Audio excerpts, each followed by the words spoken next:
Umpisahan natin 'tong topic na 'to o itong talakayan na 'to dito. Ito pala yung umuugong. Paano na yung DDD? Yung Duterte, Duterte, Duterte sa Senado, wala na yon. Kasi mukhang hindi okey sa taong bayan.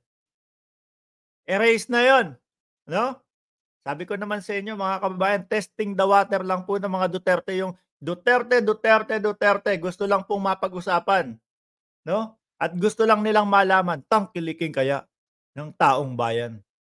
Kapag kaming tatlo, nasa Senado, wala na yun. Lusaw na agad mga bossing.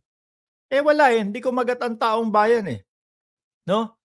Yung sa survey pa lang wala. Yung dalawang magkapatid, si Baste at si, Pulong, hindi man lang nakapasok sa top 12. Oh, kaya erase niyo na yon mga bossing. Wala yung katotohanan po ano. So, Baste, Duterte versus Attorney Migs. Attorney Migs Nograles for Mayor of Davao in 2025 election. Ayan. Tingin niyo mga kababayan, match ba 'to? O kung ibig ko sabihin, kumbaga, um, parehas, pantay? Ako hindi ako naniniwala ho, mga bossing.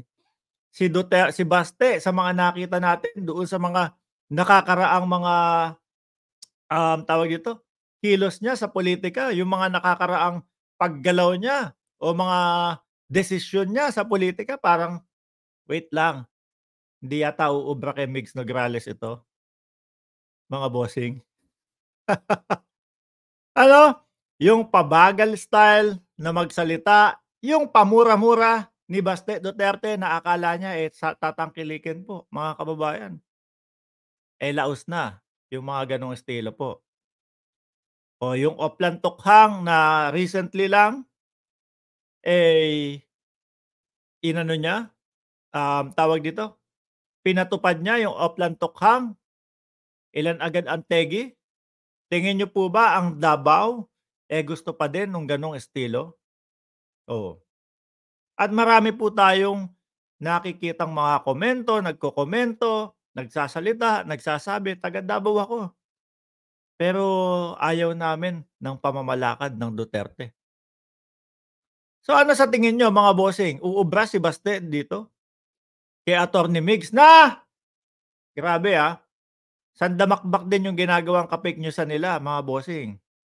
Oh, dito kay Attorney Migs Nograles. 'Di ba nandiyan yung kesyo daw, ginamit daw sa pampolitika ni Migs Nograles, yung pondo, yung sa DSWD, et cetera. At kumbaga, may mga nagrereklamo daw po na mga, kababayan nila diyaan sa Davao na bakit daw hindi nakakarating sa barangay nila. Bakit daw hindi nakakarating sa barangay nila mga kababayan yung tulong ng DSWD? Sabi ni Migs Nograles mga bossing.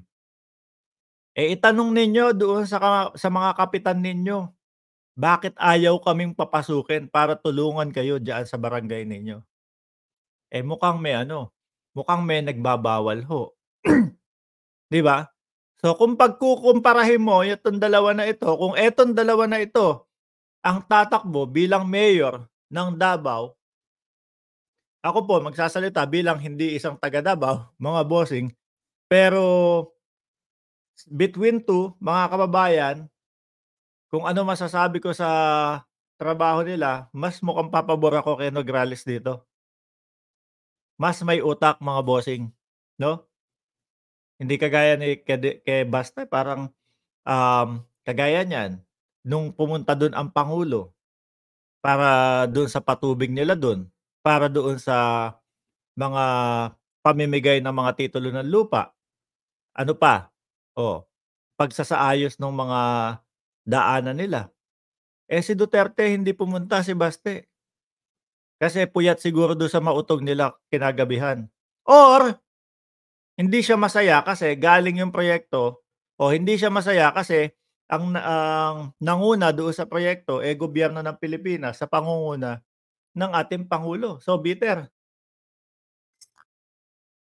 Kaya, "Ay, bakit ako pupunta diyan?" Pupunta ka kasi unang-una, mga kababayan mo yung makikinabang at mga kababayan mo yung gagaan ang buhay, kaya ka pupunta, 'no? Bilang mayor nila dapat masaya ka sa mga gano'n. Bilang mayor nila, dapat 'pag nakita mo na nakakagaan sa buhay yung mga kababayan mo, happy ka. Kahit na galing 'yan sa kalaban, kahit galing 'yan sa ayaw mong mga tao, kailangan happy ka kasi serbisyo publiko ang gusto mong gawin. Mapagaan, 'no, maging maayos ang buhay ng bawat mamamayan ng taga Davao po. Kayo, oh, yung mga taga Davao, sa tingin ninyo sino boboto niyo dito sa dalawang 'to? So ngayon eto nakikita ko mga bossing, siguro testing ulit natin, 'no, or hindi kasi Mayor si Basti diyan, eh, magre-re-elect. Baka yan naman talaga, baka yan naman talaga ang plano nila mga kababayan. Pero tingin ko po 'pag tinapatan ni Migs Nograles 'to, talino sa talino mga bossing, ano, talino sa talino. Mukhang yung ampaw na utak ni Baste Duterte hindi aabot dito kay Nograles mga boss. Lawyer, si Baste ano ba? Ewan. Anyway, mga kababayan, nakita lang po natin 'yan, dumako tayo doon sa pangalawa nating topic.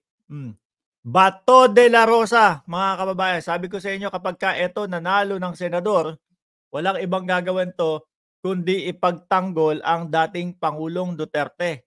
Oh, ano sabi nitong si Tobats?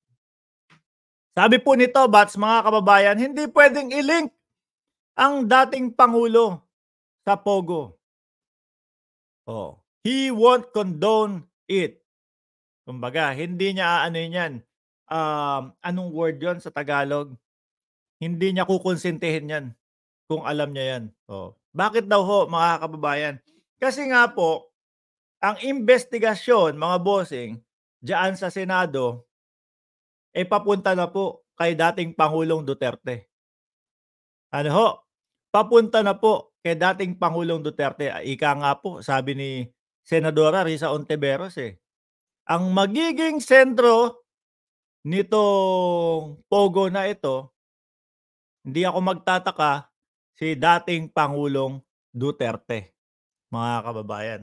Unang-una, kita naman natin sa mga news, sino yung nagpahintulot, sino yung hinayaang makapasok yung mga pogo, dating pangulo, 'di ba? Dahil nga daw po, malaki ang makukuha sa tax,